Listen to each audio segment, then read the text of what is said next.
2 घंटे बोलते हो, क्या करने का? मेरी फ्लाइट नहीं है बोल रहा है यार, 13 घंटे से मेरी फ्लाइट की बात कर रहा है। तो भाइयों क्या हाल है। मैं देख रहा था कि ये जो इंडिगो का फियास्को चल रहा है, फ्लाइट्स कैंसिल हो रही हैं, लोग दुखी हो रहे हैं, तो इसकी जो रीज़न है वो काफ़ी सिंपल है। और मैंने काफ़ी वीडियोस देखी और लोग काफ़ी डिटेल में बात कर रहे हैं, कुछ तो एक्सप्लेनेशंस काफ़ी ओवर कॉम्प्लिकेटेड है। सो आई थॉट कि क्यों ना वीडियो बनाई जाए कि इसका जो असली कारण है वो रियली सिंपल है। तो लेट्स डाइव इन। कोई भी एयरलाइन है जो ऑपरेट कर रही है, डोमेस्टिक या इंटरनेशनल, उसके चलाने के सिर्फ 2 ही मेथड्स हैं। One is a point two point method and the second is a hub and spoke method. Let's discuss hub and spoke method first. Hub and spoke मतलब वो शेप जो पहिए की, पुराने पहियों की शेप होती थी कि सेंटर में उसके बड़ा गुंबद है और जो अलग अलग वो डंडियां हैं वो सारी उस गोल गुंबद सेंटर वाले से जुड़ी होती थी। तो हब एंड स्पोक थोड़ा एक्सपेंसिव मेथड है, ये थोड़ा मोर सेफर मेथड है, तभी सिर्फ बड़ी एयरलाइंस ही इसे अडॉप्ट कर पाती है। फॉर इंस्टेंस जो एमिरेट्स एयरलाइन है, in hub and spoke method airlines have a main home, their base hub, जो उनकी एयरलाइन का एक तरह का घर होता है। फॉर इंस्टेंस एमिरेट्स का जो मेन हब है वो है Dubai airport, Dubai international airport DXB। जो एतिहाद एयरलाइंस है उनका जो हब है वो अबू धाबी इंटरनेशनल एयरपोर्ट है। जो लुफ्थांसा है उनका फ्रैंकफर्ट जर्मनी में उनका हब है। तो इन एयरलाइंस की कोई भी फ्लाइट है वो जहाँ तो इनके हब से बाहर जा रही होती है या हब की तरफ आ रही होती है। अगर आप अमेरिकन है, आप अमेरिका से साउथ अफ्रीका जाना चाहते हैं तो आपको कुछ नहीं पता होगा किसका हब कहाँ है क्या नहीं है। आपने अगर एमिरेट्स की फ्लाइट बुक की तो एमिरेट्स आपको पहले अमेरिका से दुबई लेके जाएगा, फिर वो दुबई से आपको साउथ अफ्रीका लेके जाएगा। तो this is how they operate. और इसका फायदा क्या हुआ भाई? इसका फायदा ये हुआ कि आपको जो मेंटेनेंस है वो सिर्फ आपने अपने हब पे रखनी है, जो आपका मेन तगड़ा क्रू है प्लेन ठीक करने वाला, क्योंकि आपको पता है कि कोई भी ट्रिप मारकर प्लेन वापस यहीं पे तो आने वाला है। और दूसरा इसका सबसे बड़ा फायदा है कि इसके पॉइंट ऑफ फेलियर्स कम है, जब जैसा इंडिगो के साथ हो रहा है। तो this is hub and spoke. Now let's discuss the second method which is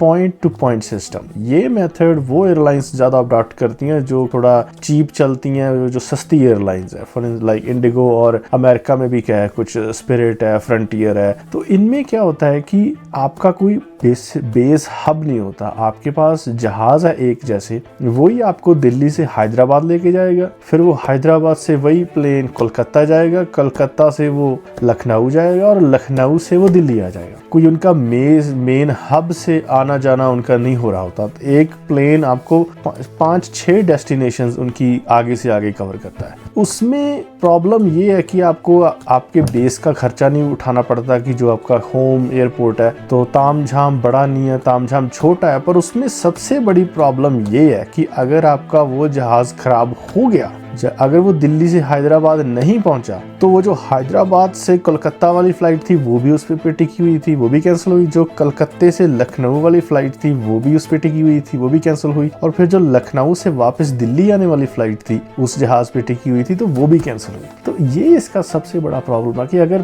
problem होती है पॉइंट टू पॉइंट में, मतलब एक जहाज खराब होने के कारण कम से कम 30 फ्लाइटें कैंसिल हो जाती हैं। तो अभी इंडिगो के साथ यही हो रहा है। और इसका शुरुआत होती है किसी एक्सटर्नल फैक्टर से, कोई फॉग हो गई, कोई विंटर स्टॉर्म हो गया, जैसे यूएस में काफ़ी आ जाते हैं।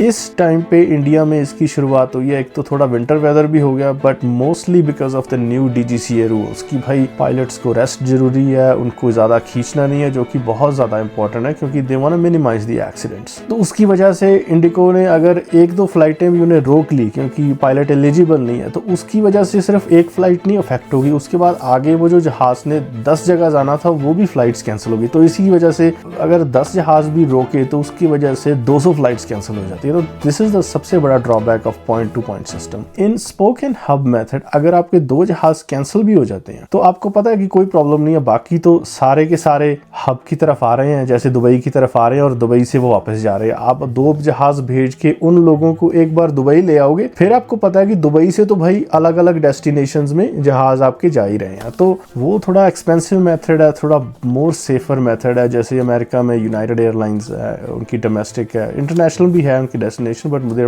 Largely domestic. तो उनका जैसे हब शिकागो है, तो कोई भी फ्लाइट है आपकी, आप देखेंगे ज़्यादा वो शिकागो की तरफ जाएगी यूनाइटेड्स की, और उसके बाद वो शिकागो से आपकी जो अगली डेस्टिनेशन। तो इसका प्रॉब्लम यह है कि स्टॉप जरूर पड़ता है, पर फेल सेफ है वो जो मेथड है। इस टाइम पे मैं कहूँगा कि इंडिगो की ये बहुत बड़ी नाकामी है कि भाई गवर्नमेंट ने तो रूल लानी है, आज नहीं तो कल, क्योंकि एक्सीडेंट्स ना हो जाए, सेफ्टी इज फर्स्ट। तो आप गवर्नमेंट की आर्म ट्विस्ट कर रहे हो, ये थोड़ा सारा काम बिगाड़ के, तो that is not looking good on Indigo. और गवर्नमेंट में को भी ये समझ आ गया कि ये भाई मोनोपोली सिचुएशन है, तो इन्हें अब और एयरलाइंस को भी स्पन अप करना पड़ेगा, उनको नर्चर करना पड़ेगा कि अगर इंडिगो नखरे दिखा रहा है तो भाई ये 2 एयरलाइंस तो कंप्लाई करने के लिए तैयार है, तो आप क्यों नहीं कंप्लाई कर रहे?